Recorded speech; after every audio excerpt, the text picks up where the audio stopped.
Hello and welcome to Playwright, a podcast about creating and sharing new ways to... I don't know if we're allowed to say that anymore. It's true. Because we've been spending all our lives living in a cardboard paradise. Domo arigato Nintendo Labo. It's overtaken the entire video gaming conversation, and I think pretty much I've just been skimming through the Reset Era threads and the Reddit threads and everything, but I think the main takeaway is everyone is just super pissed that they're stepping on our catchphrase. It's all over their website. It's all about creating new ways to play. And right, this is Playwright first. And, that's right. You know, we are big enough Nintendo fans that we're not going to bring this to litigation. And big enough employees in some cases. Yeah. We're going to keep our eye on the whole situation, and fear not, Playwright listeners. We will defend our lack of copyright if we need to. The right in Playwright actually stands for copyright, which is why it's not spelled like that, and also why it's not spelled like playwright. You see, it's a two wrongs making a right situation. So everything that we say is legally protected by the, I believe it was the statute of Delaware v. guy who mailed something to himself. Yeah. We come off and we say to people, hey, these ideas are open for everyone. We say that to cover our own skins. And it's a little bit of a honeypot. Yeah, it is. You're saying, hey, gotta make that money. Write into us. Tell us what you think. And then all of a sudden, you go and make this thing, and we're going to be like, look at this. We have it on record. We recorded this first. We said it first. That's right. We go back to our old episodes, Bioshock Infinite. There it is. it's in a game that looks pretty, but is secretly really racist. You kind of said that like the Jackbox announcer, and that sounded very good to me. I don't think that we have introduced ourselves, so like Jack, you do not know us. Oh, it's true. My name is Ryan Hamann. You can call me H for the sake of convenience, and you will find out why in just a moment. And in this episode, I play opposite H as Ryan Quintal. You can call me Q. And the wrong answer of the day is supplied by Playwright Podcast. I like those games. I wish they would make... I mean, they are making a lot of games, the Jackbox people, but it's been a couple of years since we've had a You Don't Know Jack. Yeah. Let's move right into our game pitches. These are brand new game ideas that are just kind of coming out of nowhere and out of our inbox from our community submissions. We don't want to minimize. We don't want you to think that we're putting you down, because we're certainly not. Those are always gladly appreciated. Gladly appreciated? Is that the way to... Anyways. You know, I actually want to say the point. We can claim it's new if we fully have no detective or simulation pitches from you and I this week. Let's get to our game pitches, and then we spend about 10 minutes workshopping each of those and trying to turn them into a, well, let's say feasible, let's say a desirable game project, and something that I would be proud to see sitting on the shelves of a GameStop. Yeah. Used and marked down to $3.99. It is my turn first today. So I've been playing, and this is not strictly a video game, although it kind of is. I've been playing a lot of Harmonix's Drop Mix lately. Q, have you played that at all? No, and you know, we just got it in my section of the office, and nice. we have plans, we have designs of playing it all together at some point. It's a really cool game. It's they give you this board with a bunch of spots that you can put down cards, and the cards all have NFC chips in them. And the board detects which cards are placed on which spots, and then plays like various instruments in a mix of like a popular song. And they have a wide range of songs, and each of the different cards represents a different instrument or the vocal track or something, kind of like Rock Band, because this is Harmonix, and that's what they do. But what it does is it kind of remixes them all together. It gets them on the same tempo and the same pitch and everything and the same key. And so they harmonize really nicely, and you end up creating these really cool kind of always evolving remixes of popular music. So you just get a little taste of what it's like to be Neil Cicierega on an off day. I've been really inspired by that mechanic of being able to mix things and kind of put them down on a board. And I was thinking about other ways that I could take that idea. And so what I want to pitch is like drop mix, but for NES games. And so you have different cards, and they all have different colors, and you'll have one color that represents like the setting, one color that represents the enemies, one color that represents the boss, and one that represents like the player. It could be power-ups and all that kind of thing as well. And so essentially you're playing a card game, but at the end of every other round or something like that, either you or the opponent has to play through a level of this NES game that you've made. A lot like, Super Mario Maker is kind of an easy touch point because that's all about constructing an NES game, but I was thinking more about, what if you were able to kind of use the same move set that these characters would have used in the game that they came from? So, Castlevania, you'd have the whip chain. Mario, you'd have to jump on everyone's head, and that could be challenging depending on the situation. In certain games you could fly, like a Kirby game, you can fly around and that kind of thing, but all based on NES games or maybe Super NES games. I'd have to figure it out specifically, but it seems like NES is a nice place to start. So let's go ahead and start the clock and see where we can take this. Oh, strong pitch out the gate here, H. I love it, and it feels like it would be a cool way to evolve one of my favorite and a lot of people's favorite games with the NES remix, right? And I even love the idea of being able, has Nintendo managed to distribute pretty widely multiple characters from disparate games into a form where everyone could scan them into their Switch? Wow, fantastic. Let me just scan around my room and see if anything rings a bell. Yeah, I know. I have a box hundreds of about, bells. Yeah, exactly. So many amiibo that I want to be able to say, what happens if we put Pikachu and his dash abilities into World, 1-1 of Mario. Yeah. And stuff I like to think that. that it would carry over the Pokemon battle system. And so when Pikachu encounters a Goomba, then it would go into the battle screen. You'd have the Goomba in the top right corner and Pikachu in the bottom left, and you'd have to select your attacks. Right. Wouldn't it be cool? So, this is also just a wonderful playground for Amiibo in general. If, you have this mat or the pad, as you do with some Toy to Life games, but also Drop Mix has the kind of sort of card slots that you put the cards down on, right? And I like the idea of being able to say, what if I put Samus into, a Bayonetta level, and then maybe one of the placemats is battle system, right? And then you can say I want the fighting to be inspired by, and then inserting sort of a character there, and then you could. That way it's good. You can kind of bucket Amiibo into general games that they come from or genres and styles and be able to mix and match that way. And it would help kind of, I think, reduce the complexity. Yeah, one of the things that I liked about NES Remix was that it tried to stay fairly true to the art of the original games. I don't like that it dropped shadows behind everything. That made it look a little tacky. But other than that, it stayed pretty true to the art and to the way that the games were played.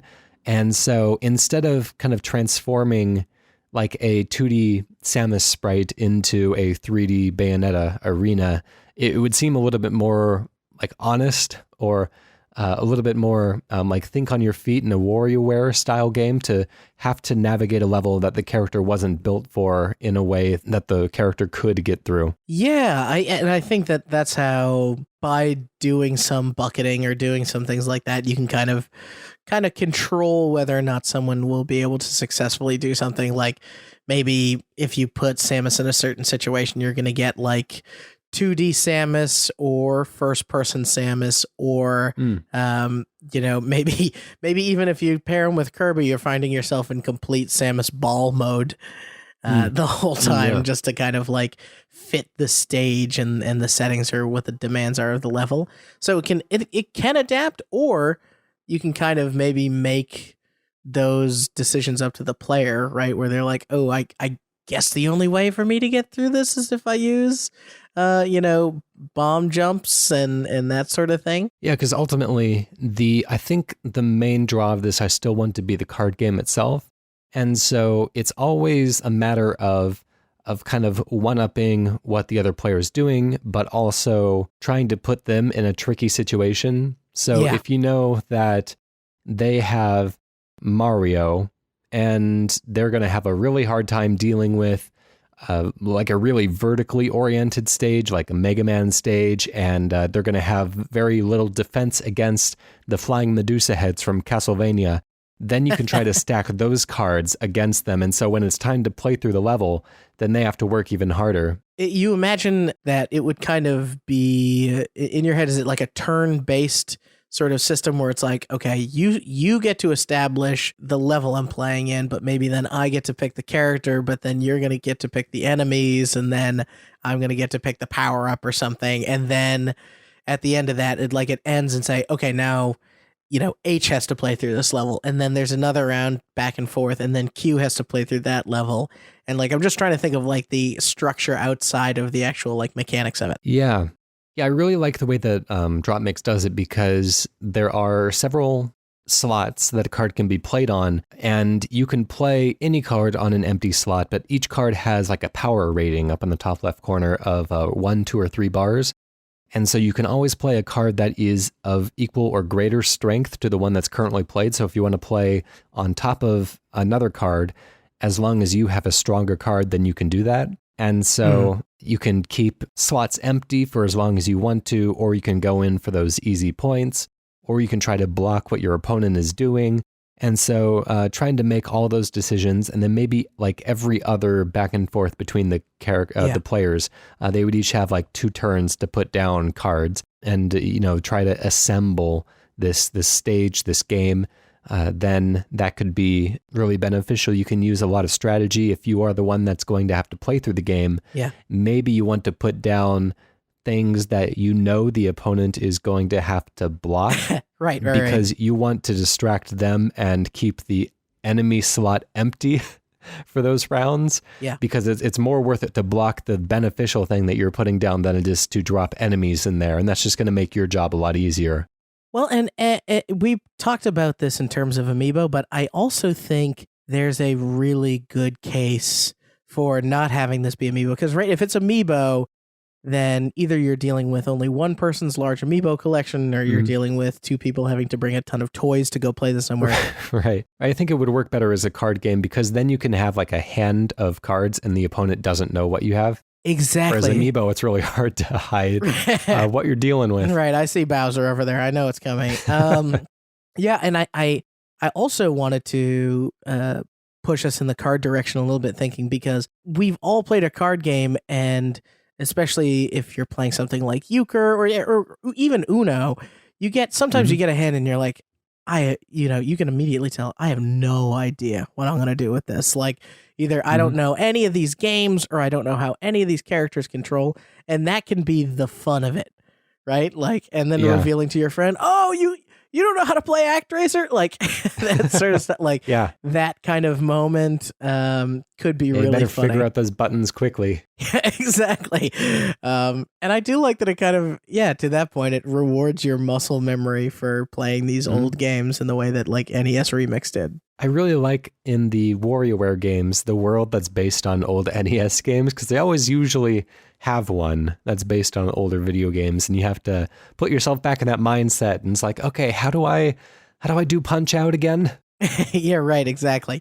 And how do you read the whole screen? I almost wonder, even by that way, abstracting it back into cards, you could probably do it for any old system and console, but of course it's so fun to think of it for Nintendo, because a lot of Microsoft and Sony, I wouldn't want to be dropped into a level of, or a Quest and Fable randomly as Master Chief. That doesn't sound, well, actually that does sound kind of cool, but yeah, I think you have to keep it relatively 2D and quick to play, quick to digest. 2D would be a really simple, a really easy place to start, because sprites are really transferable between things. But if this became popular, then I think it would be a lot of fun to put something in a 3D realm. And so you could be dropped into Twisted Metal as Conquer, and it's like, okay, now I have to figure out what to do here. Yeah. And I even love the idea of maybe in addition to there being very specifically game-themed level cards or something, there are cards with characters or levels or mechanics that belong to this game itself. So, for example, let's pull from our past here. We get Wigglin' Joe as a card. Wigglin' Joe, which of course never existed in any of these realms, but as you play this game more and more, you start to understand how that character controls that belongs to this game. And that could, if it's a Nintendo thing, it could deepen Nintendo's like character bench and lore and get us a new Smash Brothers character in the future. Using the Playwright roster. Yeah. And we got to include the instructions because we have to make sure that they play Playwright right. Yeah, I think it would be really cool to like have, bonus levels or whatever, like an obstacle course that belongs to this meta card game thing, and then somehow you're a Pilot Wings character and you gotta get through it. You got to race through the turbo tunnel from Battletoads. Oh yes, as Diddy Kong. Anyways, that is all the time we have on that one. I'm going to call this one NES Shuffle. Beautiful. NES Remix was such a good name already, but they took that one. So I'm gonna use the old iPod terminology because I think it's just long enough that people don't remember what those are anymore. Q, what do you have for us today? Okay, well, I said no Sims earlier, and this might be one, but let's talk about this. You set that goal for yourself. I know, I set it for myself, and now here I am. What if? Okay, I don't even know if this is a game. But let's talk about it. My pitch this week is about gamifying our relationships with our partners, significant others, however you want to title this person. We all, I think, in relationships make promises to each other or set up rules or goals of one of us cooks, the other does the dishes, or we're going to make the bed together, or we're going to go on more dates, that sort of thing. Well, I am envisioning, and this is probably going to have to take the form of a mobile game because it's a device you carry with you and kind of chalk up the scores that way. But there's so many things that I think couples get competitive with, whether it's treating each other well or competing against each other in, whether it's getting healthy or something. And I think it would be fun to have a system where you can kind of track it and gloat about it and maybe even figure out a way to make it fun and also potentially hold each other accountable in a light, friendly, silly way, not in a like, hey, you're not holding up your end of the budget this month kind of way. So it's very weird, but I think maybe we can talk about it and see if we can turn this thing into maybe more of a game, maybe less of a game. Let's try it. Interesting. All right, so I'm going to start the clock. Okay, yeah, I definitely, as you were describing it, I was also getting in my mind the idea of a mobile game, because I think this kind of thing would work really well. And specifically, I really want this to be developed by Jackbox Games, because I feel like they have just like a funny enough and kind of mean, like ribbing enough of a sense of humor to make this really work. Okay, so what I'm picturing up front is that every day, this would be kind of an asynchronous multiplayer thing. You have basically a day to complete certain tasks and assignments that the game gives you. And then you can also set your own goals for each other to kind of, keep each other accountable or to taunt each other potentially in a loving way. But the game gives you 3 goals that you need to accomplish. And not only do you have to accomplish them, you have to do it better than the other person, as that kind of like fun, playful, romantic, always trying to kind of one up the, like the gift that the other person gives you or the date that they planned versus the one that you're planning because you want it to be more romantic. But the thing is that there's 3 goals. You always share 2 of them, and there's always one that only you have. You never know which one is the one that is the wild card and which 2 are the ones that you share.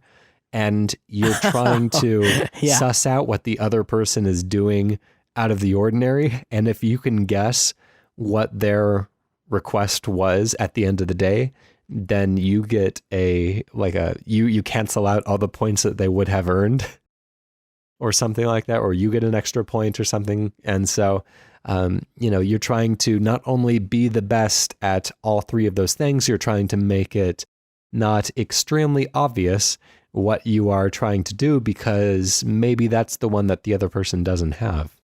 Yeah, I think what I like about that is because as you sort of set up, because you are sharing two of them, all three of them feel competitive to you. Yeah. So it kind of makes you accomplish the secret one in a way that might be better than just kind of skirting by. But what if you add in, like, at the end of the day, month, week, whatever the time period is that's established, maybe the cadence is set at the beginning of the game by both players agreeing on something, is your partner is actually the one scoring you, right? But like you have to potentially be together or score each other like at the same time. So while you go and you do all your stuff for the week, and then you come back and it's like Sunday and you're getting ready to start the game anew. But before you do that, like each task appears in front of you, and like after you're done a task, you write down what you did, right? Or you say what you did. So there's kind of like an account of it. And then it's like, make dinner this week. Hey, your partner made this wonderful dinner. And just, I think if you have a sort of playful rapport in your relationship, there's going to be fun arguments and teasing just around how you rate each other. There's going to be that, I don't know if that was a 5. I feel like, you may have dropped the ball with those carrots or something, Yeah, I like the idea of, like, at the end of the day or at the end of the week, or however often these cycles come up, that after you type in your guess for what you think the other person's special task was, then the game kind of drops the curtain and says, these are the 3 tasks that were assigned to, and these are the 2 that you also had. And so you both get that reveal at the same time. And then it kind of asks you on each one, how well did your partner do this and that? And maybe you have to decide between the 2 of you. Task one. Exactly. Who do you think won task 2? It's kind of an honor system thing, but I feel like between partners, it should be fine. Yeah, that's true. There's no losers in this game, really. I mean, unless there really is, in which case, I'm sorry. We apologize for even proposing this. I totally think that is a good way of handling like who won or revealing to each other. The Jackbox games have a great way of, I forget what the name of the game is, but I think a lot of them have this mechanic of they're kind of inserting their own lies into the selection. There was a game I was playing with my brothers. I wish I could remember what it was. That Fibbage has lies in it. It may have been I think Fibbage. Many of them do. One brother was asked like what are his favorite horror movies, and then the question they showed to the rest of us is what are the posters that you think Tyler would have on his wall? And they of course it makes it so that his answer looks very, very silly in context, right? Is the but my favorite was what is Tyler's favorite Olympic sport? And he was asked a question that he just felt like the proper response was all of them, which is very good. We were just like, yeah, all of them. If you were asked what sport's your favorite, you'd say that.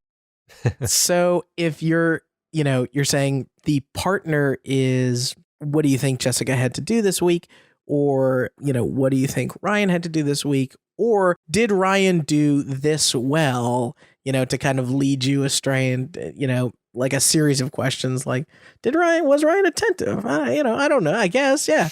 And take you down a path that might fool you into thinking that you know what it was when really you don't, like you guess wrong or something. This could also be a really fun way for long distance couples to keep things alive, Yeah. It's a good way to always be thinking of somebody, especially if you leave the push notifications on and just get little reminders throughout the day and little tasks that you can do to kind of keep things lively in your relationship. Yeah, could you imagine certain, we have HQ now, which has become a little bit of a phenomenon. Mm-hmm. Can you imagine moments where this app is somehow opening up some kind of line of communication between you both, and you actually are seeing each other or talking to each other in some way, like a forced phone call, a forced FaceTime of sorts? That would be kind of interesting. As long as you have permission. Like, there are some times that I wouldn't want that. No, right, but like, hey, this is the thing that you're both agreeing to do at some point, some level of communication.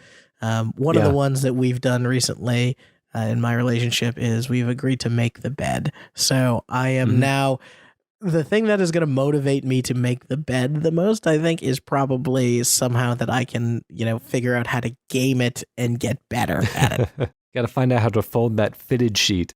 Yeah, or show up one day and I just have new comforters all over the place, and it's really crazy. Just all over the place on the walls. It looks like a podcast recording studio. Yeah, perfectly sound muffling for all that extracurricular activity, if you know what I mean. I would like to figure out a way to maybe incorporate some elements that make this feel more connected to a traditional game. I don't know if that is, you each have avatars in the world, in some kind of world, and they're advancing, or they're climbing up a mountain, or they're getting to next levels, and you're able to kind of tease the other person like, I'm so high on this, mountain or whatever. And you're able to just kind of have it as bragging rights. Yeah, I kind of like if you have little kind of cartoon avatars like you get in a lot of the Jackbox games, and as you are winning, as you have more points for being the better partner, according to the game's metrics, then it gets a little fancier, a little bit more elegant, and then the other one gets a little bit more dumpy and, wearing a wife beater. It's got like chip stains all over it. And yeah. Oh, wow. So imagine a virtual representation of you in this relationship. And if you choose male or female or whatever you identify with, you can see yourself slowly look worse or better.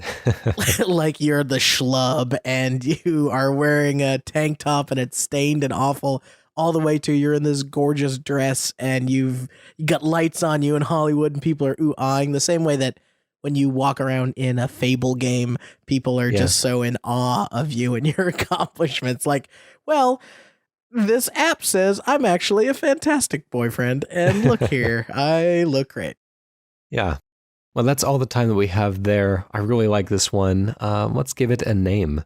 If we're brainstorming names, the idea of a match is a really good word to bring into it because it's both like a competition word and a romantic word. What if you called it better half? That's actually really good. I like that. Because it's also a competition word. Yeah, we're competing to be the better half in this case. Very nice. We are moving on to our community correspondence, as we say every week. If you would like to submit an idea of your own, just like we've done in the last couple of pitches, that we will toss around and workshop between the two of us until we come up with an amazing video game idea, then you can email that to us at playwrightcast@gmail.com, or go to our website, playwrightcast.com, or you can go straight to playwrightcast.com/pitch. But the website has all sorts of things. It has our past episodes. It has some of our favorite episodes if you want to dig into the highlights of our backlog. Yeah, it's got ways to contact us. You can leave comments on the previous episodes if you have more that you wish to add to any of the game ideas. We don't intend for them to be finished. When we're done talking about them, we throw them back to the community and you can do what you want with them. And of course, we joked about it earlier, but if you want to make any of these into an actual game, then you can do whatever you want with them. You can change them. You can keep them exactly as is. You can sell them on Steam. You can put them on the Nintendo Switch eShop for all we care and make as much money as you possibly can. You don't owe us a thing, except an iTunes review would be nice. H, I want to put it to the listeners. This is an idea I've had for a while, but I want to open this up. If they think it's a good idea, we should do it. But I would love to be posting on the website anyone that has potential fan art of fake box art that they would make for any of these games. That'd be lovely. Or if they think they've been inspired by some character or stage, we're absolutely open to putting up a gallery and just celebrating your artwork and stuff like that. So if I get the itch, maybe I'll even throw my hat in there and make something. Definitely. I would be tickled to see some of our pitches turn into, Xbox One game covers. Absolutely. All right. Well, we're moving to our community pitch. As we said earlier, this comes from David Van Der Griendt again, who we have heard from many times in the past. As we have mentioned in previous episodes, he gave us a lovely email with 3 pitches all in one. And we are just now making it around to that third pitch, closing out this email. I'm sure that David probably doesn't even remember what he wrote in anymore.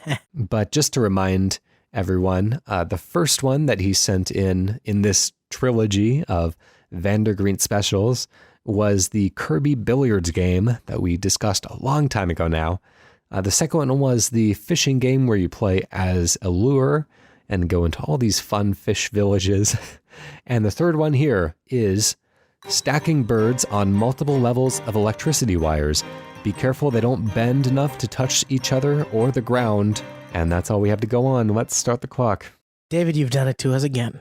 I am trying to figure out what format I feel like this feels best in, and I almost wonder if each level is like an individual puzzle to be solved. A la Angry Birds, but not necessarily a physics puzzle, but trying to get a power wire around certain obstacles by stacking birds in such a way that the power wire kind of avoids other structures.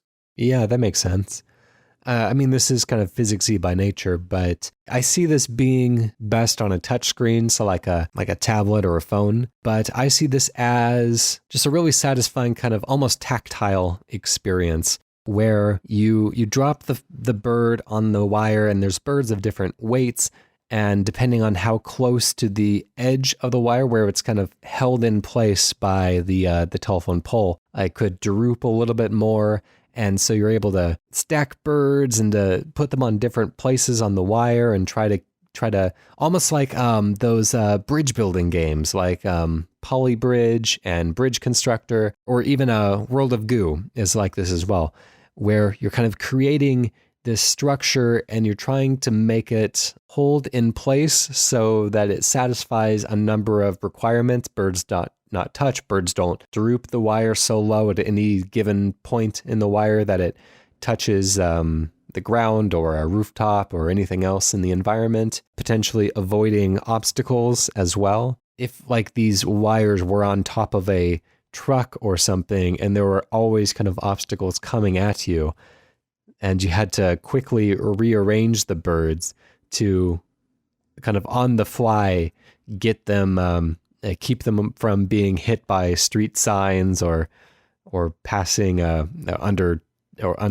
traffic lights or something. Yeah, I don't know. That's kind of two different ideas, and I don't know which one I want to pursue. The pushback of using birds or piling up birds is also these birds are doing what birds who are perched tend to do, which is defecating of sorts. Okay. And so any bird in any one position, maybe almost like dare I call it a rhythm game, is kind of going to the bathroom on schedule, and you're trying to make sure that these things are lining up in such a way so that your pedestrians below are not being hit. Or are hit every time. Or are hit every time. That's actually much better, right? Like that's 10 points. Maybe something like that where you're trying to position these birds and manage to get them the correct amount of feed or something to keep it going. Well, this certainly does take it in a direction. So we got about 6 minutes left to talk about pooping birds, and I am going to insist on calling this Crappy Bird. Of course, perfect. All right, so we have birds that are pooping on pedestrians. There's also an aspect, since you brought kind of a rhythm aspect into this, I'm just going to kind of spitball and see where I can take this. Yeah, have you ever seen those photos that people take sometimes of telephone wires with the bird sitting on them, and it's kind of shot in such a way that it looks like a musical not a clef, but like those bars, like a musical notation sheet. Oh, okay. Yes. Yeah, and so each of the birds would kind of represent a note for people who played music in the past, as I clearly have because I know all of the terminology off the top of my head. The notes would sit on either one of the bars or in one of the spaces in between that would represent which note you have to play. And so there are actually some composers who go out and take pictures of birds sitting on telephone wires, and they kind of write the music that would come from just the way that they've arranged themselves. And most of the time it turns out to be kind of, I don't want to say garbagey, but a little random because there's certainly a market for that. I like my share of atonal music, and so I don't want to speak towards that. But yeah, it's usually not a super musically structured piece that it ends up coming out with, but it's kind of neat because there's a natural feeling to it. You could even have something along the lines of using whether it's certain bird types that have let's call it a frequency, a regularity about them, and use them as kind of the identification is hitting the notes and playing the strings of these notes, and now you have a Mario Paint-esque sort of music composer in the background, and it's more difference between the squawks of the birds and them plucking these power wires that they're on. At the beginning of this episode, I promised no simulations and no rhythm games, and here we are. I can't get away from it. Okay, so here we go. It's a sequencer type game where the bar kind of the measure repeats over and over, kind of going from left to right, just like in Sound Shapes or Lumines. I don't know exactly how that's said. That nice little PS Vita puzzler that ended up coming to iOS. Anyways, You have a bunch of birds, and depending on their size and which power line you choose to put them on, because it is laid out like a musical clef, they make a different chirping noise. Maybe everyone, maybe not everyone, also poops whenever they sing. Maybe there's like a certain places on the, I don't know, we'd have to figure that out. Maybe certain birds poop and other ones don't. And so there's some sort of an environmental sound. I really like a diegetic music, something in the environment, an ice cream truck, or something that you're trying to reproduce. And so you move these birds around various spots in this kind of musical measure that's always repeating, and it can get longer and longer with each level, but you're trying to reproduce this music as close as possible using different birds, putting them on different perches, and even putting them above certain objects that, when pooped on, resonate with certain notes. And so things in the environment, like a trash can lid or a grumpy old man sitting on a bench, and he makes some sort of a grumbly noise whenever he's pooped on. And so that all kind of works into the music mix.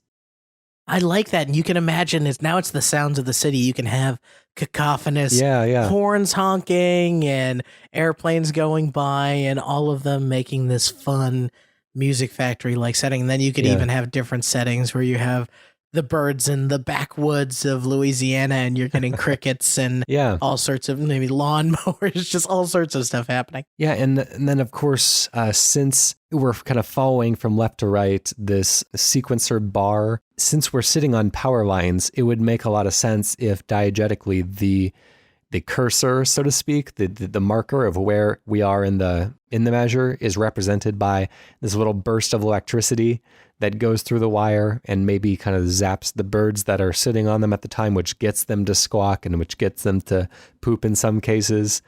So I see this all coming together. It's a really clean vision that we've created. Now we're making these compositions. We have birds. We potentially are either sharing them with each other or finding some system of perhaps progression to unlock new types of birds, or maybe new types of feed to give the birds, so you get different patterns and different rhythms with them. Yeah. Things get more complex as you go on, but ultimately, you're just trying to match a piece of music that you hear in the environment, and sometimes you have to kind of listen. What am I supposed to be As you know, you hear the sounds of the city. What am I supposed to be listening to, and what am I supposed to be ignoring?